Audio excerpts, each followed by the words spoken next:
Rosalie, ano ba ang nakapaloob dito sa VBOX Modernization Act?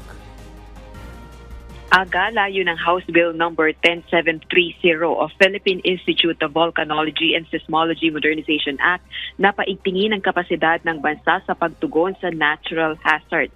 Sa pamamagitan ng ito ng modernization sa Department of Science and Technology, Philippine Institute of Volcanology and Seismology, ang ahensyang responsable sa pag-monitor ng seismic at volcanic activities. Lusot na ang panukala sa ikatlo at huling pagbasa ng Kamara. Batay sa House Committee on Science and Technology Chairperson, Aklan 1st District Representative Carlito Marquez, dapat mapalakas ang kapasidad ng PHIVOLCS sa mga kinakaharap na geographic challenges ng bansa. Sa 300 bulkan, 24 ang active volcanoes, subalit 10 lamang dito ang kasalukuyang namomonitor ng PHIVOLCS. Kaya layo ng panukalang pataasin ang bilang ng PHIVOLCS personnel at palawigin din ang infrastructure ng ahensya. Samantala, kasalukuyan namang dinidinig ang panukalang pondo para sa susunod na taon ng DOST. Nagkakahalaga ito ng 28.77 billion pesos. Balik sa iyo, Aga. Maraming salamat, Rosalie Coz.